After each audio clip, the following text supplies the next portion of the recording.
Oh, look, the paintings. For some reason in my mind's eye, when Beta told us about the Tilda thing, I thought the place would be a lot more cyber looking. But it kind of looks like a medieval museum. What is this? Just a few favorites from my collection.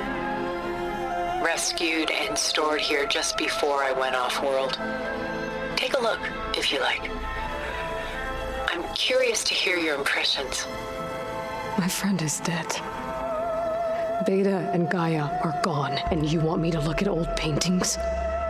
Don't be so quick to dismiss the comfort we can find in art, or the insight we might gain.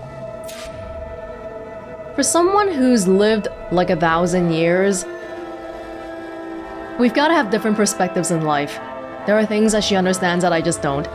And I would assume that after that amount of time, your senses get dulled too. Do you ever really get angry or happy or sad or even feel in pain anymore?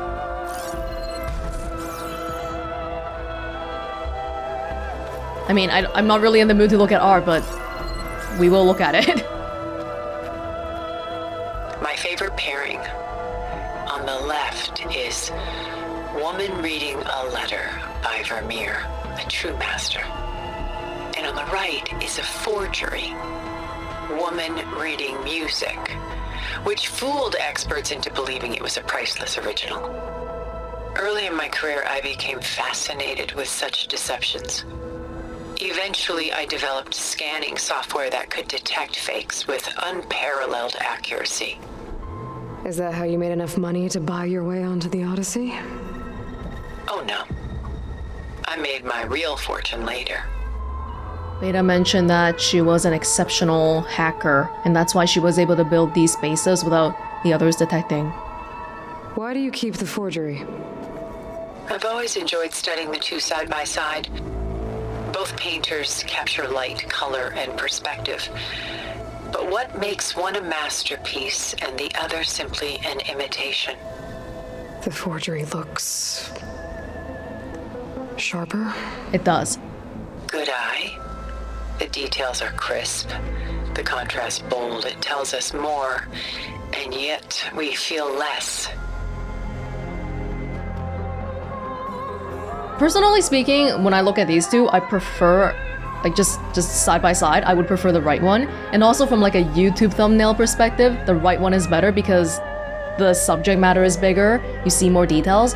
But sometimes, maybe things that are a little bit vague, leaving room for imagination, maybe that's why it makes us feel more. What's in the letter? Who can say?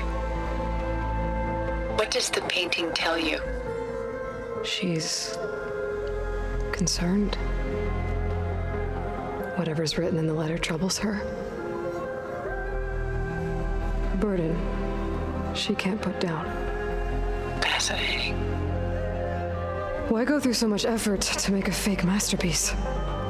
The forger initially painted under his own name, but found little success. His work was considered unremarkable. But when he took on the guise of Vermeer, suddenly it was celebrated as extraordinary. But it was a lie. And he knew it. Sometimes we struggle to glean what is real and imagined, even within ourselves. The irony of these two is that Vermeer died in obscurity.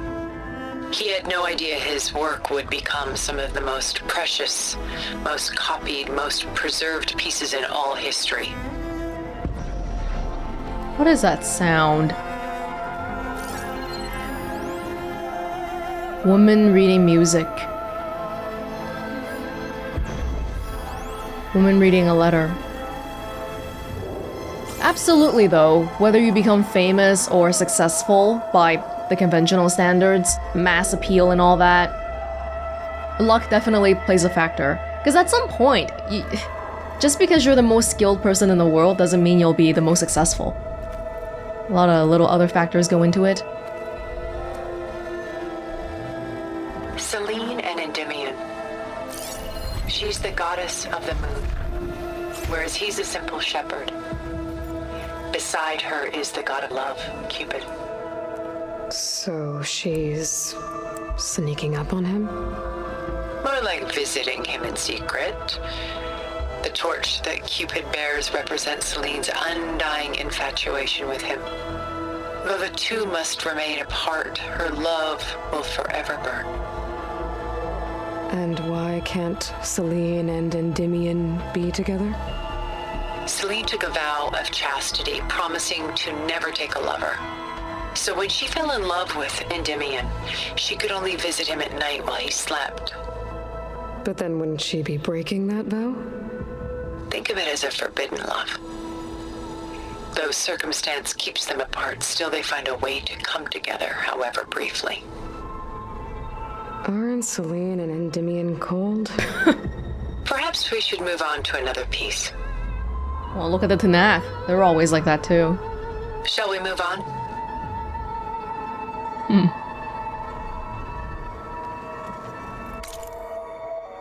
Tilda's mansion. Oh, we actually have a location. That's somehow surprising. Oh, well, I thought we were in some weird cyberspace. No, she took me back to like a real world location then. The base is here, but she's going... What? Oh, I don't know what she...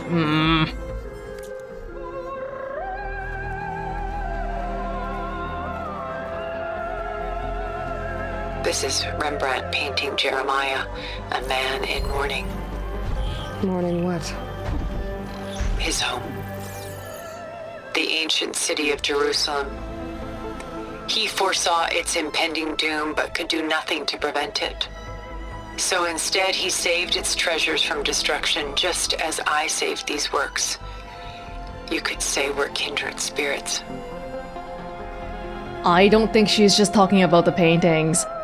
I feel like she's talking in part about Aloy and Earth as it is right now as well. Maybe she's done something behind the scenes that we don't know. About Jeremiah. If he knew his home would be destroyed, why didn't he save the people? Why save those relics? He tried, but no one would listen to his warning, so he saved what he could. But how did he know? He was a prophet. He saw an army invade and destroy the city in a vision. So it's more like he calculated which side would win a battle. What matters is that he was right in the end. If not for him, all those wonders would have been lost forever. At least this way, some part of his world survived. Is that important? Relics of the past surviving into the future? You know what I like the most about this piece? Even though he's the sole survivor, his home in ruins, left with only the remnants of his world. The light keeps the shadows at bay. There's still hope. Precisely. Take as long as you like. Even when talking about the painting being real or not real, could definitely be referencing how Aloy is a genetic clone, how Beta is a genetic clone of Elizabeth Sobeck. I mean, I'm pretty sure it is actually. A portrait of the painter, Rembrandt's son Titus, depicted in the habit of a monk. I don't get it. Why would someone like you, with infinite resources, care about this painting of a boy in a hood? It's not the image itself, but the feeling it conveys. The face is bright and defined, but his eyes are downcast, heavy with misfortune. And the background seems to swallow all light. The painting is infused with a sense of loss. I guess I understand how the painter feels.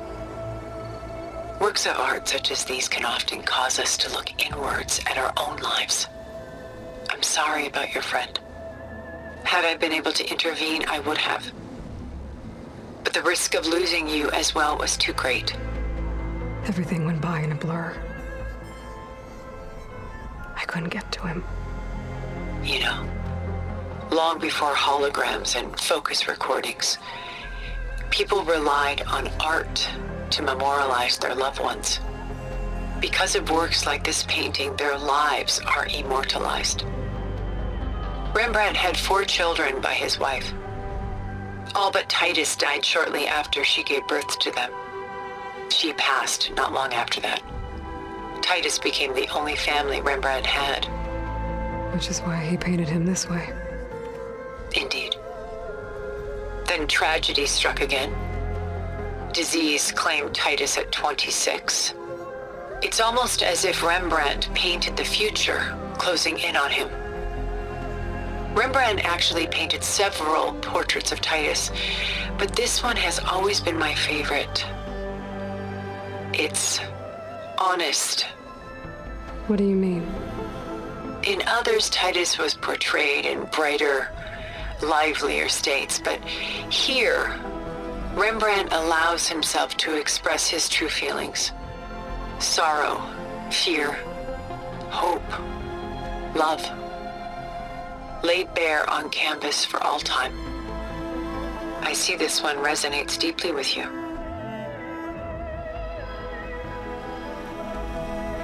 Back when the Pharaoh Plague was happening,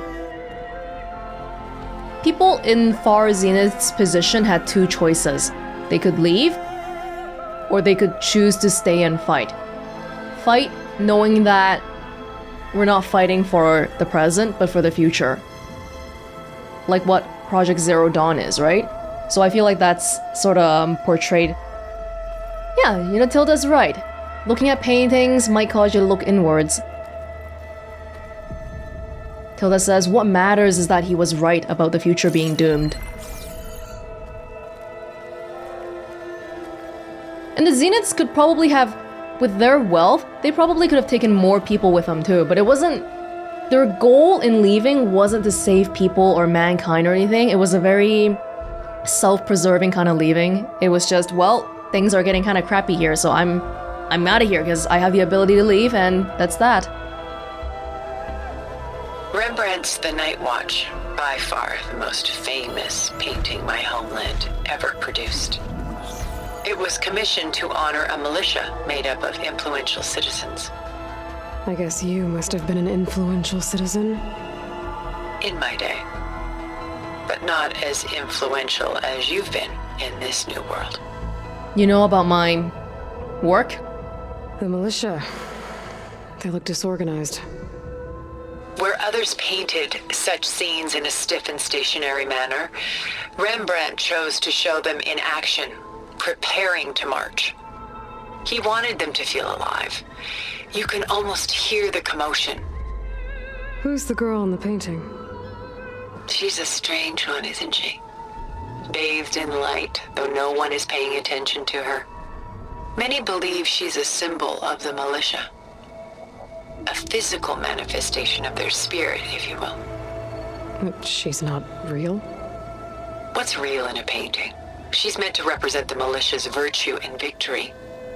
But I like to think they underestimate her. She looks as if she's seen something. What does she know?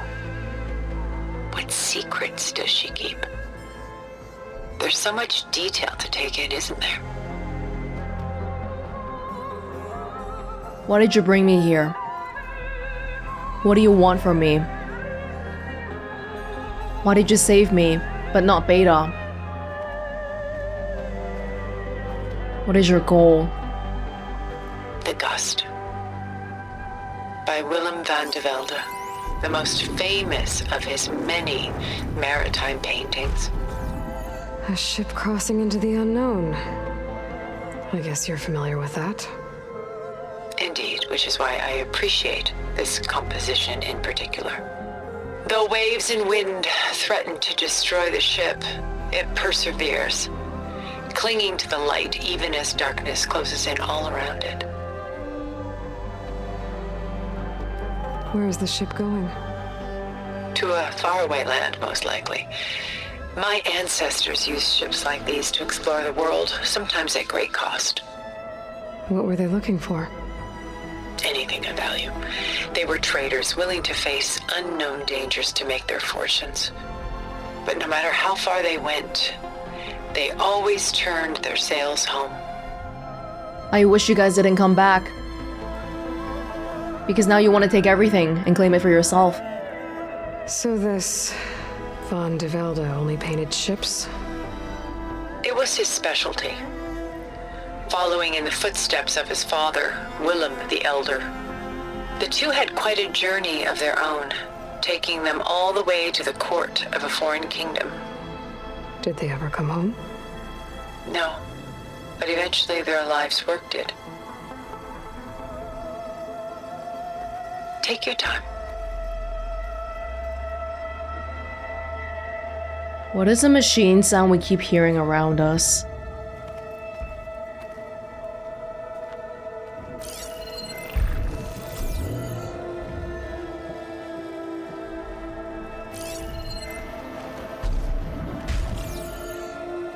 She almost feels like somebody's stuck in the past, Tilda.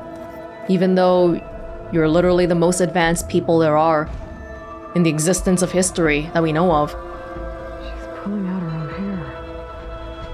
Out of madness, out of grief. It's hard to watch her suffer. I should move on.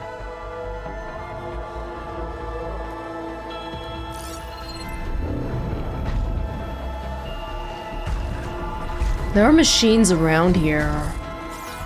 Hey, is this supposed to be like that one place that we were looking at before? The suspicious building? It is, isn't it? The one place where there was a metal flower here before. Oh wow, if so, we were so close. And we didn't realize where we were.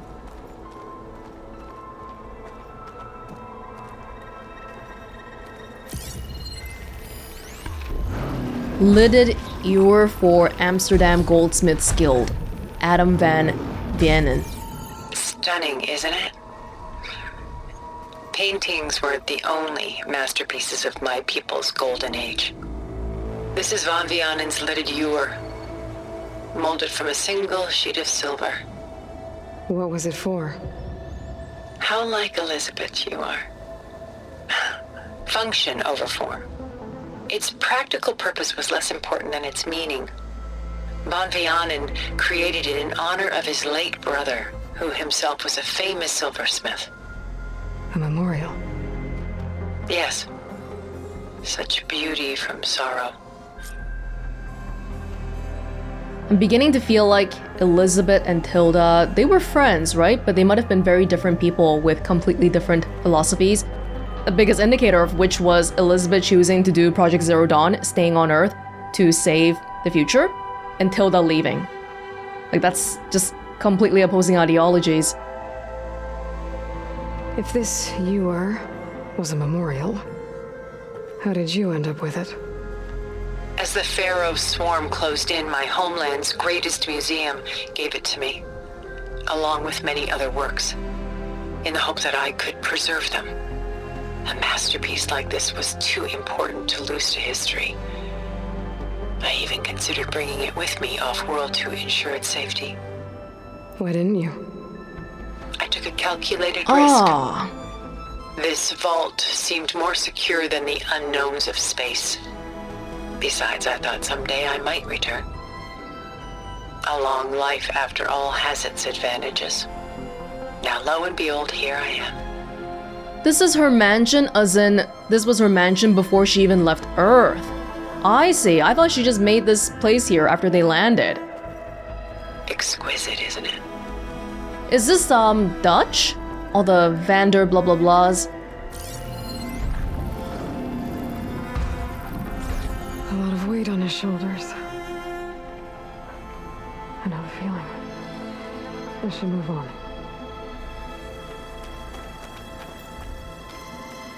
She didn't even know herself if she'd ever come back, but she did, and the vault is still standing.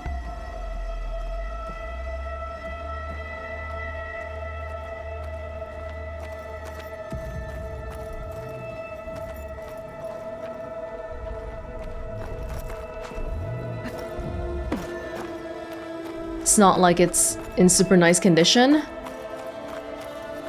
but everything is still here. Someone is walking above us.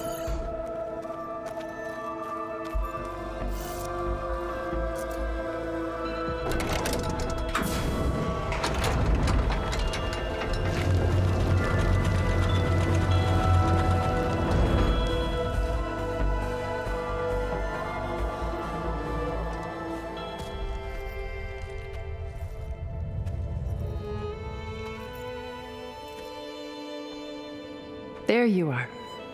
Feeling better? How did you find us? At the cauldron? And what did you do to everyone right before I passed out? All business, I see. Well, suffice it to say we were keeping a very close eye on Hephaestus, knowing we would need it at some point. Your ruse didn't fool us, and as for my little trick, it was an overload of the senses, accompanied by an energy discharge. Gerard and Eric were only momentarily disoriented due to their shields, but it rendered you unconscious while I got you out. Perhaps some breakfast might steady you a bit? The framing of this shot makes Tilda look very alien and otherworldly. White on white. This was your house. The one you recreated for Beta in the data channel you shared. How perceptive of you. Please, this way. After everything your people have done, you think I'm just gonna sit down and have a chat with you? They're not my people.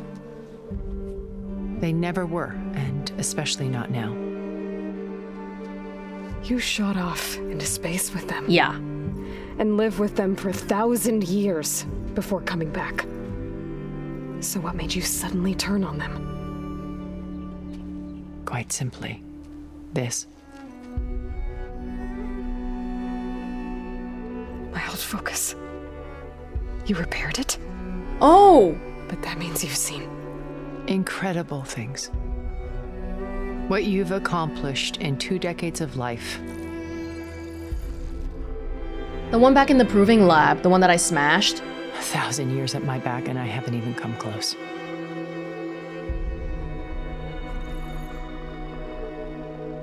I'm sorry if I invaded your privacy, but I had to.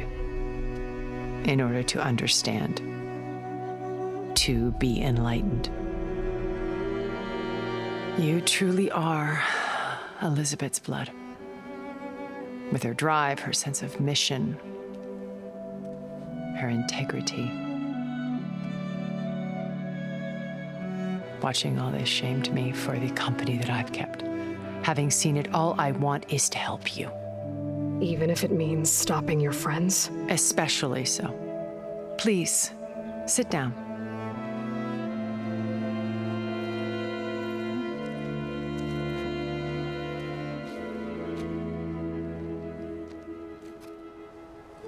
There. That's better. Now, we must recover Beta and Gaia at all costs. By now, you must know that Gerard intends to use Gaia to reboot the Earth's biosphere. Remaking this world to specifications that would only suit us immortals. This process will kill every living thing on the planet. He calls it a clean install. Not if I stop him first. Not if we do. And once he and the others are gone, we can work together to fulfill Elizabeth's dream. I'm sure Beta told you that there's a build of the Apollo database on board our ship. A complete collection of human knowledge. With that and Gaia, we could do everything Elizabeth wanted. Heal the biosphere, educate the people of this world, uplift them. I don't like this. Create the world she imagined. Let's not get ahead of ourselves. From what I've seen, your friends are invincible. I do wish you would stop calling them my friends. And they're not invincible. In fact, a friend of yours has found a way to defeat them. Silence.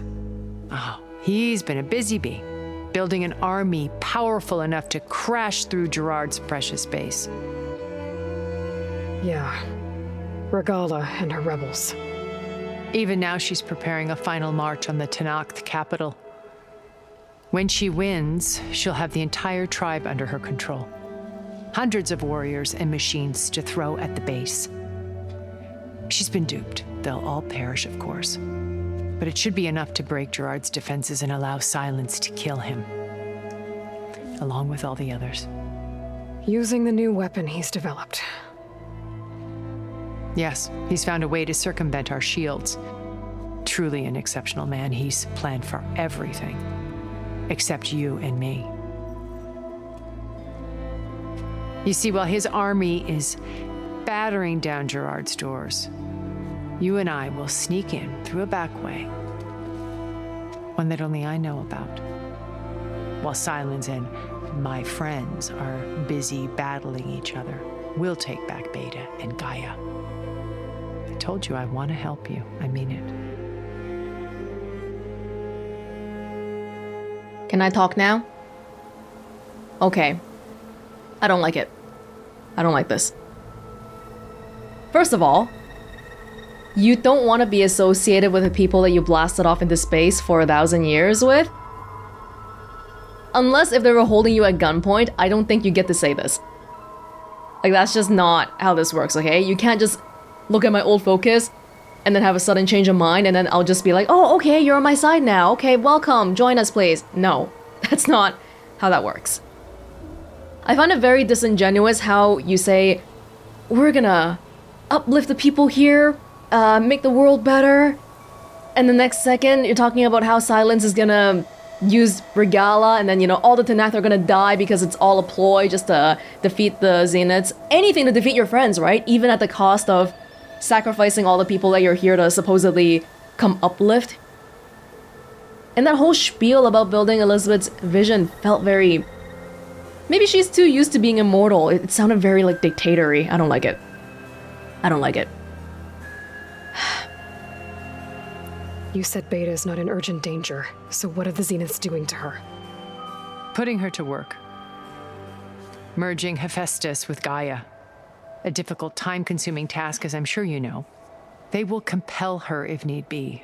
But her life is not in danger. She's the only one who can do it. Because you people made her to be nothing but a tool. Gerard's idea, not mine. You don't get to separate out yourself like that. They always viewed me with suspicion when I attempted any form of kindness towards her. That's why I created the data channel. A virtual place where we could speak in peace. And then you chose to leave her. Completely ignore her afterwards, so I don't know what you're not getting any brownie points just for doing that, okay? And those are like basic human things. Those are not like praiseworthy things. I think just us sitting down here like this, but she doesn't disarm herself. Like her shield is still active. That makes me feel like I'm on guard as well. If she would let that down, I might be more willing to have an actual conversation with her.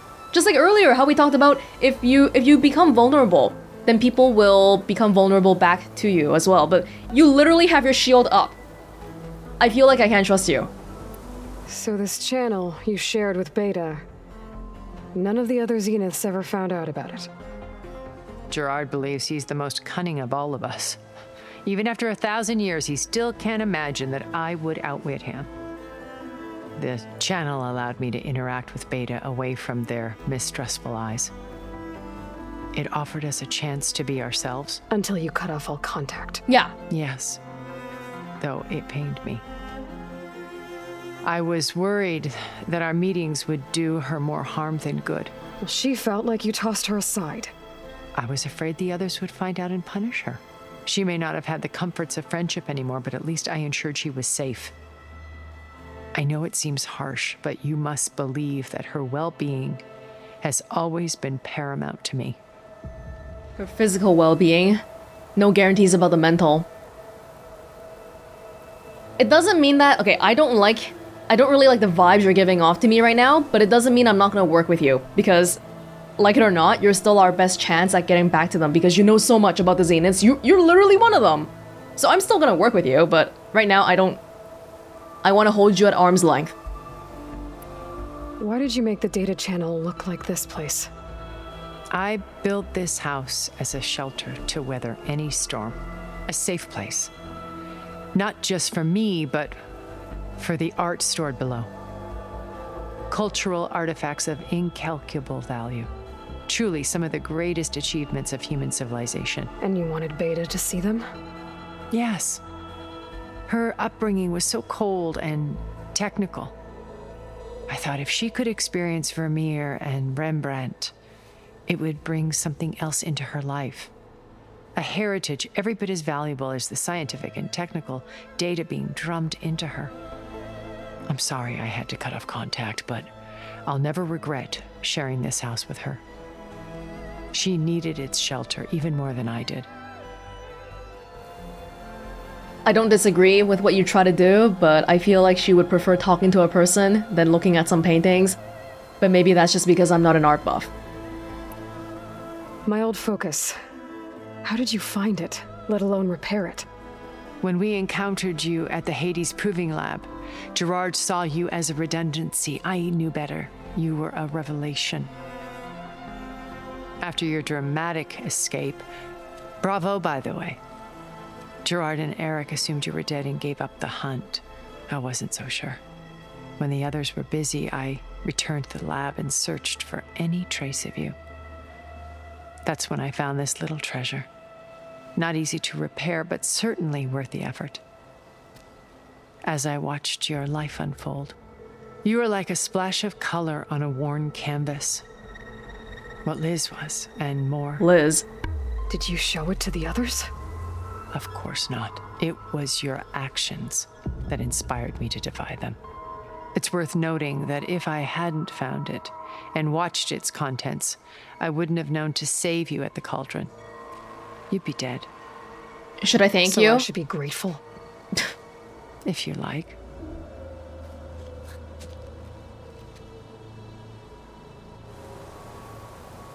Something just feels very off about this interaction, you know? She's putting herself in the position of someone coming to help me and save me, but there's a lot of tension here. So you know all about me. What about you? What would you like to know? Well, start with your life on Earth. When I was 8, terrorists flooded my home city. Thousands drowned, my parents included. I was one of the few who survived.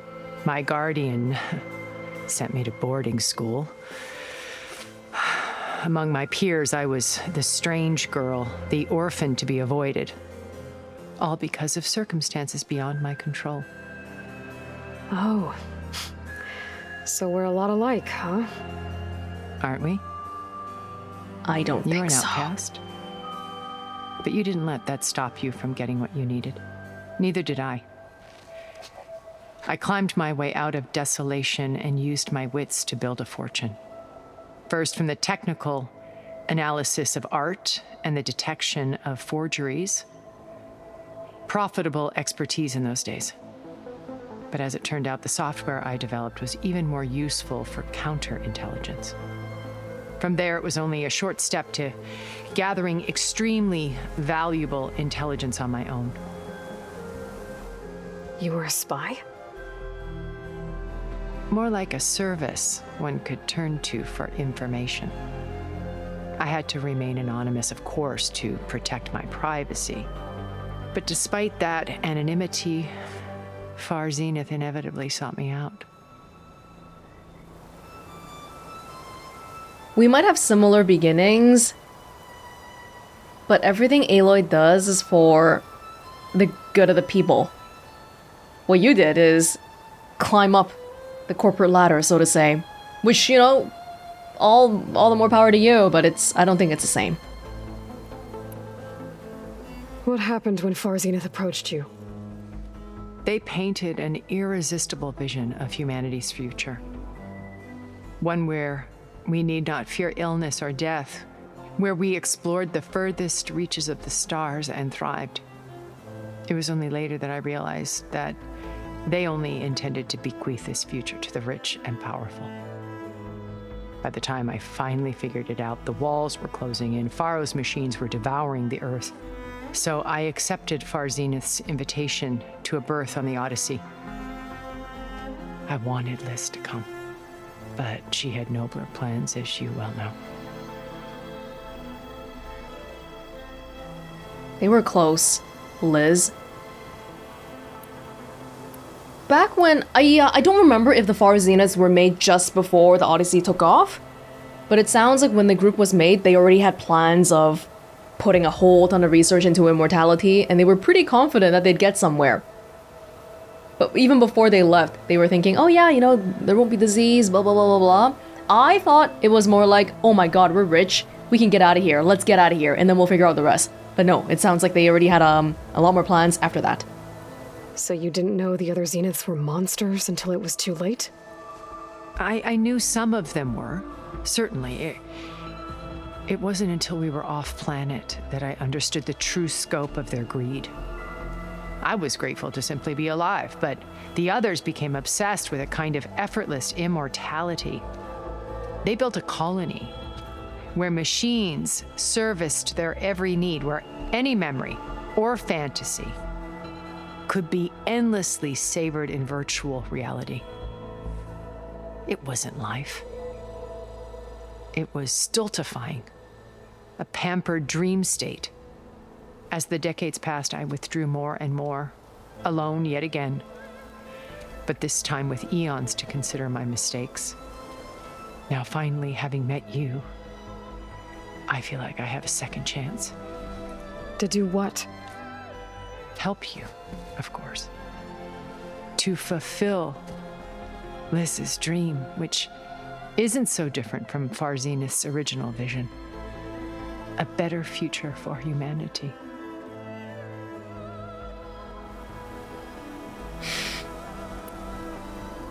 Beta told me your colony was destroyed. That you came back to Earth because you had nowhere else to go. It's true.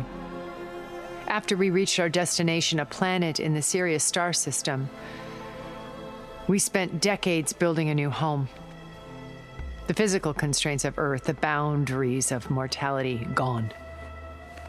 To think of what we could have done with it. It might have been a utopia. Instead, we stagnated, absorbed in effortless comforts and virtual realities. It took a cataclysm to finally yank us out of our stupor. What happened? A massive geological event. We knew of instabilities in the planet core, but we underestimated them. By the time the collapse was upon us, it was too late to stop it. Only a few of us made it to the ship in time. How many? We set course for Earth, the only safe harbor left to us. Which you decided to make unsafe for anyone else. Not me. Gerard. It doesn't... He believes it's better to wipe the canvas clean than work around the smudges. No more primitive tribes, no more combat machines, only a blank slate to do with as he pleases. But we will stop him. All we have to do is get into that base. Trying to take off the responsibility off herself at every single step. What exactly is your plan to sneak into the Zenith base? We will make use of a lesson I learned from an early age. Always know your exits. In this case, a place where Gerard's new construction meets the ancient foundation, a passage that only I can access. When Silence flings his army at the base, we will enter through this back door, bypassing most of the fighting. The distraction will provide us with a window in which to rescue Beta and Gaia. Have you been in contact with Silence? It sounds like this is a plan you guys thought up together. But I don't know why he would help you. What's in it for him? To destroy the Zeniths? Once we're inside the base, where will we find Beta and Gaia? Here in the command center. By then, Gaia will have been reunited with all of its subordinate functions, including Hephaestus. What about the alpha build of Apollo on your ship? A simple matter of recovery once the others have been dealt with. With that in hand, we'll have everything we need to make this world as it should be. As it should be? What should it be? How do you know about Silence's plan? He isn't the only one adept at spyware. You hacked his focus? No, he's too careful for that. But his subordinates? Not so much.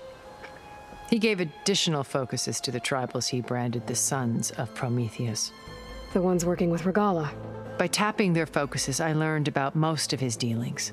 The distribution of override technology, the arming of Tanakh rebels, and the secret pact with Regala to attack Gerard's base. But how did he come up with a weapon that can take down your shields? That's the one thing I haven't been able to figure out, but however he did it, I'm quite certain it will work. With it and the Tanakh army, victory seems to be within his grasp. Such a shame he'll be disappointed. So no, we haven't been in contact. I don't like our plan very much then. It's not like we're working together, we're just sort of bouncing off each other, hoping that we'll do what we expect the other people will do. Regala's only interested in killing Hekarro and waging war on the Karja. What does she have to gain by attacking Zenith? It's the price she must pay for her war. Without the ability to override machines, her little rebellion would have languished in the desert. So she trades with the Sons of Prometheus. Machines to help her overthrow Hekarro. In exchange for an assault on the base. Pride has deluded her into thinking she can actually survive such a battle. And all without ever knowing who the Sons of Prometheus really answer to. Yet for all of Silence's brilliance, still he underestimates you.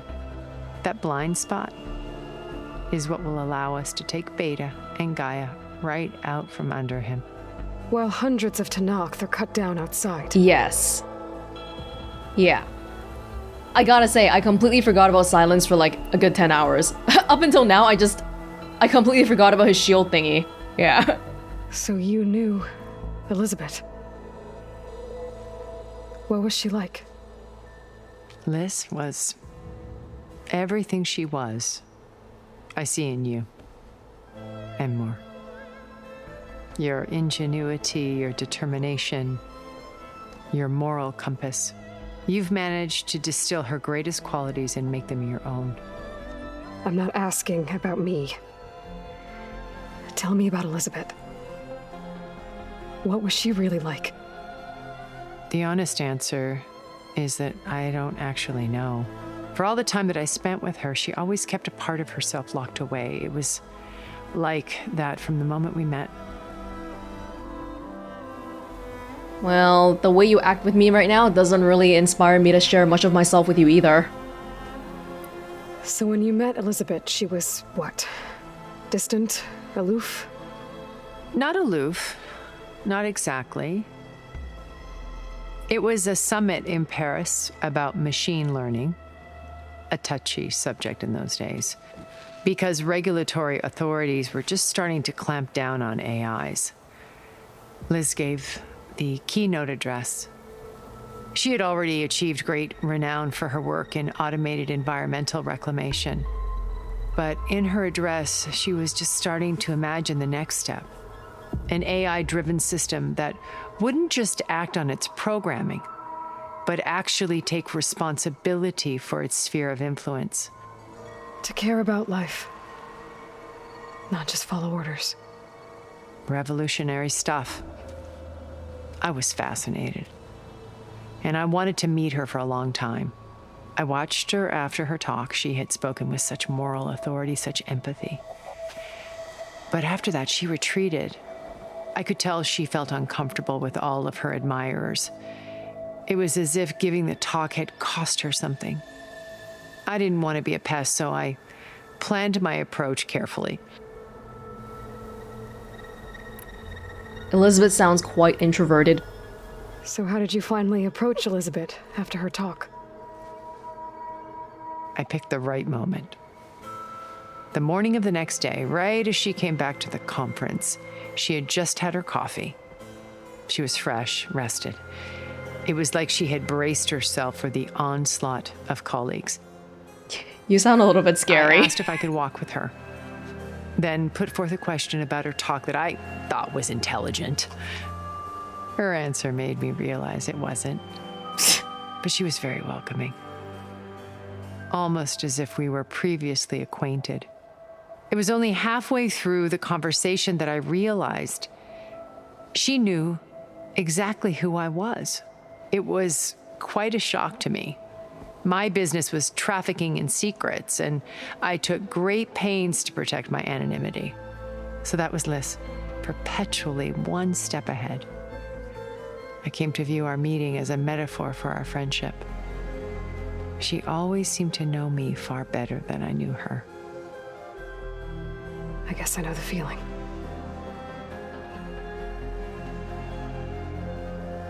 It's a little bit scary that you planned out approaching her like that. Not a spontaneous thing at all.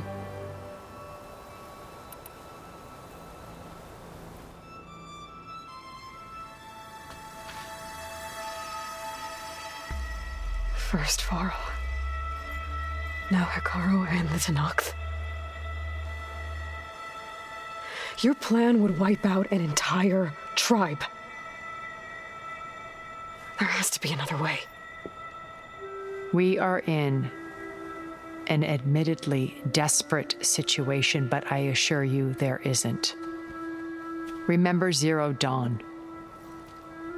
Elizabeth's sacrifice. Sometimes many have to die for a new world to grow. That's different.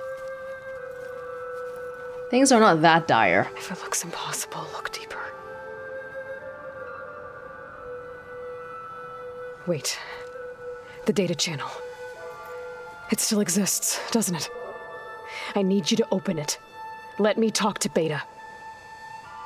Impossible. We might be detected. It's worth the risk. There is another way, one where the Tenakth survive. But we won't. If the others... If you want to help, open it.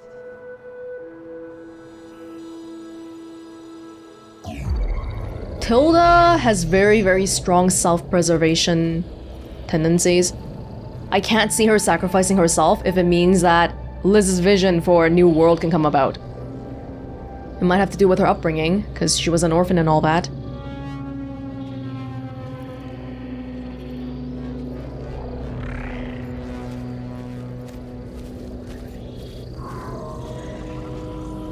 Oh no. I'm so sorry, Beta. What are they doing to her? Virtual reality dissociation. The manual merge of Hephaestus will take hours upon hours of tedious micromanagement. If she resists the work, they run simulations to induce feelings of isolation and despair. Oh my god. Beta, can you hear me? You're alive. I'm sorry. They're watching me. I can't hold up this extra projection for long. You should have killed me. No. No, look at me. I'm coming for you. I promise, okay? I just need you to hold out a little while longer and work on the merge.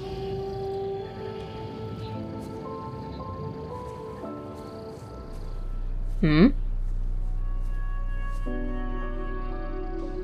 I think it can be done. I'll contact again when it's time. Can you hold on? As long as I know you're coming for me, I can endure anything. Okay. I'll come.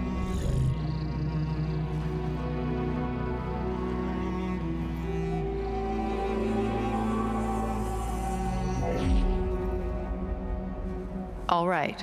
I did as you asked. Now I think you need to tell me what you're planning. I'm going to take Silent's army away. I don't need it. Only the weapon he made to penetrate your shields. And how do you propose to get it? Ask him nicely? Without Regala and her rebels, he won't have a choice. We'll be his only option. Only option for what? What did you tell her? That is between me and my sister. Oh? Will be Silent's only option for crashing that base. I'll tell you the rest later. But first, there are a couple of things I have to do. Oh. And what are those? Lay my friend to rest. And then I'm going to use the override that Beta gave me at Gemini to put an end to Regala's rebellion. From the air. Wait. Since you insist on doing things your way, I know of something that will truly help you make a grand entrance with the Tenat. Horus? The ancient Horus Titans still possess electromagnetic energy cells as part of their arsenal. Drop one of those on Regala's army and they'll receive quite a surprise.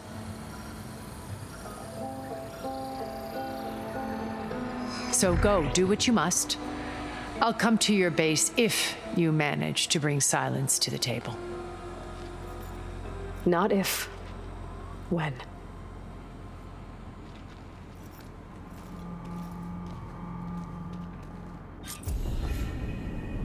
Erend, are you there? Aloy! Aloy, is that really you? Yeah, it's me. Where's everyone else? We're all... We're back at base. What happened? It might be easier to explain in person. I'll try to join you there when I can. Okay. We'll wait here for you. It's good to hear your voice, Aloy. I wonder if we could have found this table earlier. We'd probably be pretty weirded out, because this stuff seems pretty... because it's pretty out of place. But otherwise, it's like, what the hell is this? Did you hear? That is between me and my sister Beta. Oh, there's too much going on right now. I have to put Varl to rest. Just to let you know, I'm now patched into your focus network. Great. I take it the other Zeniths can't hear us? Of course not. And they don't know about your base either, in case you were wondering. I've sent you data on the Horus energy cells you can use against Regala's forces. Reach out to me when you're ready to acquire one. Understood. Sterling Malkeith's Sit Enigma. Severe corruption. All the makings of the next big thing. A much ballyhooed acquisition from an art historian turned technologist, and no less. Bleeding edge science and a great narrative to boot. The application was called YCITT, after young Christ in the Temple, a well-known Vermeer forgery. By creating perfect holographic scans of individual layers of a painting and comparing them to a vast library of artistic works, it was able to identify fakes with an unprecedented level of accuracy. But it was clear to Sterling executives that the program's ability to match and identify patterns had broad applications outside the art world as a tool for security, counter-surveillance, or digital authentication. It could prove just as revolutionary as it had in its intended role, which is why they were willing to sign a 9-figure agreement for it, blasting news of the deal to every outlet in the tech media. 2 years later, the project collapsed in a chaotic jumble of lawsuits, recriminations, and accusations of sabotage. So what went wrong? Who was responsible? And most importantly, what happened to the underlying technology, which by all accounts was far more powerful than the vaporware label applied by disgraced executives? So that's Tilda's software. Were you guys the ones making noise? If I use acid on it. I bet. Wow, this mansion is still holding up after all this time.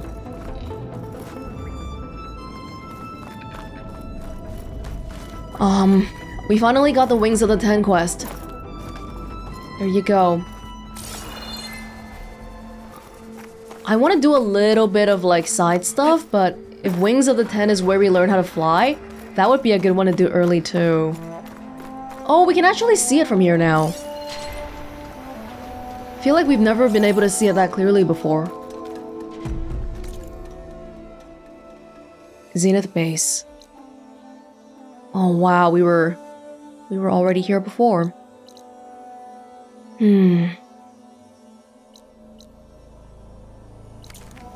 Yeah, there's a lot going on. Let's see. Tilda Vandermeer, Zenith Defector. Born in Rotterdam during the 21st century, Tilda barely survived the terrorist attack that unleashed the devastating flood on the city, killing thousands, including her parents. As a lonely orphan at a boarding school, she developed a fascination with classical painting, in particular the works of Dutch masters. Early in her career, she combined this love of art with her genius in computer engineering, creating a program capable of detecting art forgeries with unparalleled accuracy. Eventually, she expanded this technology into a suite of security and counterintelligence applications, turning it into a means of collecting highly valuable information. Within a few years, she transformed herself into a top data broker, trading secrets for billions, all while retaining her anonymity. During this time, she met and befriended Elizabeth Sobek. Later, Far Zenith, a futurist consortium comprised of the world's wealthiest elite, sought out her expertise and welcomed her into their ranks. In 2065, with the Pharaoh plague well on its way to extinguishing life on Earth, Tilda joined the other Zeniths aboard the Odyssey, escaping the doomed planet for a life among the stars. Yeah, so the Far Zenith was like, it was already a thing before the Odyssey.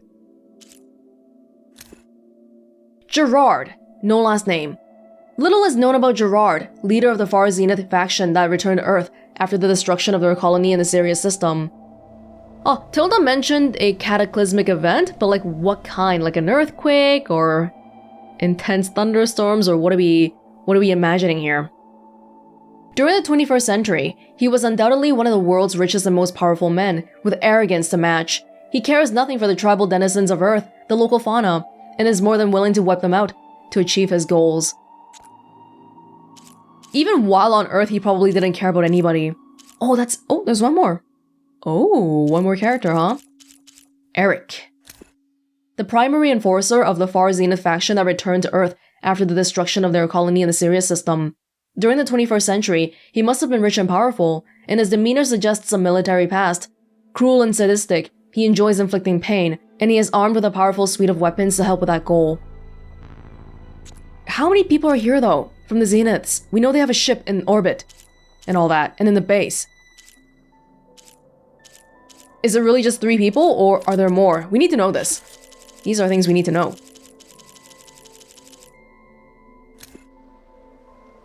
Horus energy cells. Aloy, all my FAS BOR7 Horus combat platforms included EMP cells as part of their arsenals. Acquiring and deploying one shouldn't be difficult, but we'll get to that in a moment. The bigger issue is activation. Barring extraordinary circumstances such as interference from Hades, as you experienced last year, all Horus munitions are inert, deactivated by Minerva's decryption regime during the 21st and 22nd centuries. To render these EMPs operational, we will have to skirt those efforts.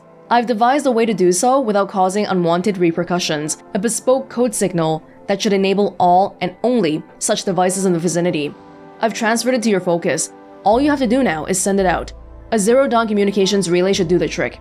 I believe you refer to them as tallnecks. I have chosen one for you that is centrally located, now marked in your HUD. Simply override it as you would normally, and my signal will automatically transmit.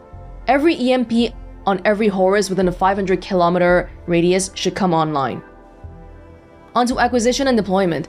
Horus units manufactured EMPs in their fabrication bays, then subsequently loaded them onto their multi-purpose appendages, or tentacles if you like. Because the cells were designed to be detachable, enabling them to be fired or thrown at enemy forces, their fitting should be quite light.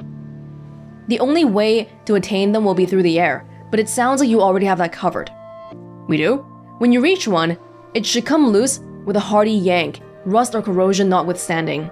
There is no need to prime the cell, as they are designed to trigger on impact. Once you have one, all you need to do is drop it in the target area. I'm sure Regala and her minions will enjoy the experience. All the best, Tilda.